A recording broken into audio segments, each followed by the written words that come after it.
पाकिस्तान से मेरठ आए नागरिकों को वापस भेजा गया। 48 घंटों की है मोहलत। कश्मीर के पहलगाम में आतंकी हमले के बाद भारत सरकार द्वारा आदेशानुसार मेरठ जोन में सभी के 7 जनपदों से पाकिस्तानी नागरिकों के शॉर्ट टर्म वीजा कैंसिल करते हुए उन्हें वापस पाकिस्तान भेजने का काम पुलिस और एलआईयू ने कर दिया है। एडीजी मेरठ जोन भानु भास्कर ने ये जानकारी दी है। सहारनपुर, शामली, मुजफ्फरनगर, मेरठ सहित पूरे जोन में शॉर्ट टर्म वीजा पर आए पाकिस्तानी नागरिकों को वापस भेजने की कवायद शुरू कर दी गई है। उन सभी को चिन्हित करके 48 घंटों के भीतर भारत से बाहर भेजने के आदेश के बाद यूपी पुलिस और खुफिया एजेंसियां अलर्ट मोड पर हैं। मेरठ के सरधना में अपने रिश्तेदारों के यहां 40 दिन के वीजा पर आई पाकिस्तानी महिला को भी वापस भेज दिया गया है। महिला अपने 2 बच्चों के साथ मेरठ में आई थी। मेरठ में एलआईयू की 3 टीमों को पाकिस्तानियों को वापस भेजने के लिए लगाया गया है। आपको बता दें कि कश्मीर के पहलगाम में हुए कायराना आतंकी हमले के बाद देश भर में रोष है।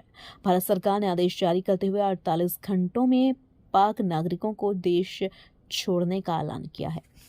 मेरठ से संवाददाता आसिफ अलवी की रिपोर्ट। सर, ये जो पहलगाम अटैक के बाद में जो जोन पुलिस है उसने कितने पाकिस्तानी को रिपोर्ट किया है और क्या कार्रवाई कर रही है जोन पुलिस?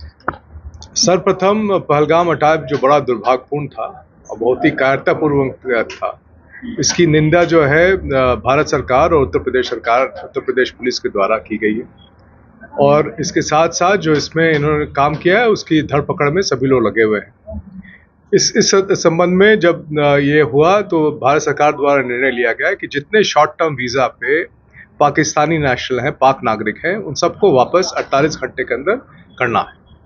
उस संबंध में पूरे उत्तर प्रदेश पुलिस में जहां भी पाक नागरिक शॉर्ट टर्म वीज़ा पे आए थे, सभी लोगों का नाम को संकलित करके, और इसमें जो है जो जनपद प्रभारी हैं वो हमारे एफआरआरओ के भी दायित्व को निर्वाह करते हैं, तो सभी लोग के नाम को छांट के उनको वापस किया गया। अब तक पूरे मेरठ जोन में जितने पाक नागरिक जो शॉर्ट टर्म वीज़ा पे थे सबको वापस कर दिया गया है।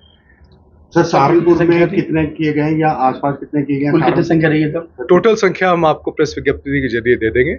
अभी तक से जितने हमारे पास है लगभग 150 से ऊपर थे, जिन सबको वापस कर दिया गया। सहारनपुर में थे या मेरठ में? सभी जगह थे, सहारनपुर में भी थे, मेरठ पे भी थे और अन्य जनपद में भी थे, सबको वापस किया गया। सर, किस तरीके से उनको वापस किया गया सर?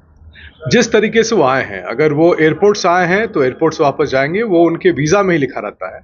अगर वो सड़क मार्ग से आए हैं तो सड़क मार्ग से वापस गए हैं, और अगर वो ट्रेन से आए हैं तो ट्रेन से ही वापस गए हैं।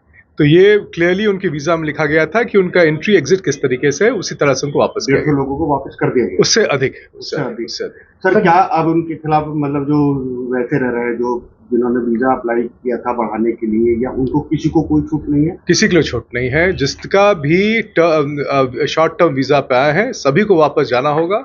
जो नहीं, अभी तो कोई बचा नहीं है, लेकिन अगर सिद्धांतन कोई अगर बच भी जाता है तो उसको किसी भी हालत में यहाँ पे रहना नहीं, पूर्णतः से अवैधानिक है वो।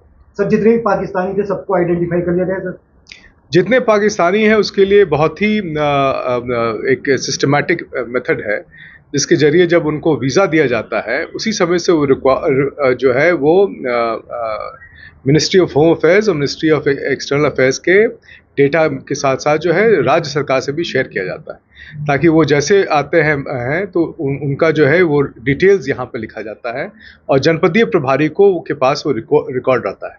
उसके जल्दी हम लोग तस्दीक करते हैं, बीच बीच में वेरीफाई करते हैं, और जब वीज़ा का पीरियड खत्म हो जाता है उसके पहले उनको अवगत करा के उनको वापस करते हैं।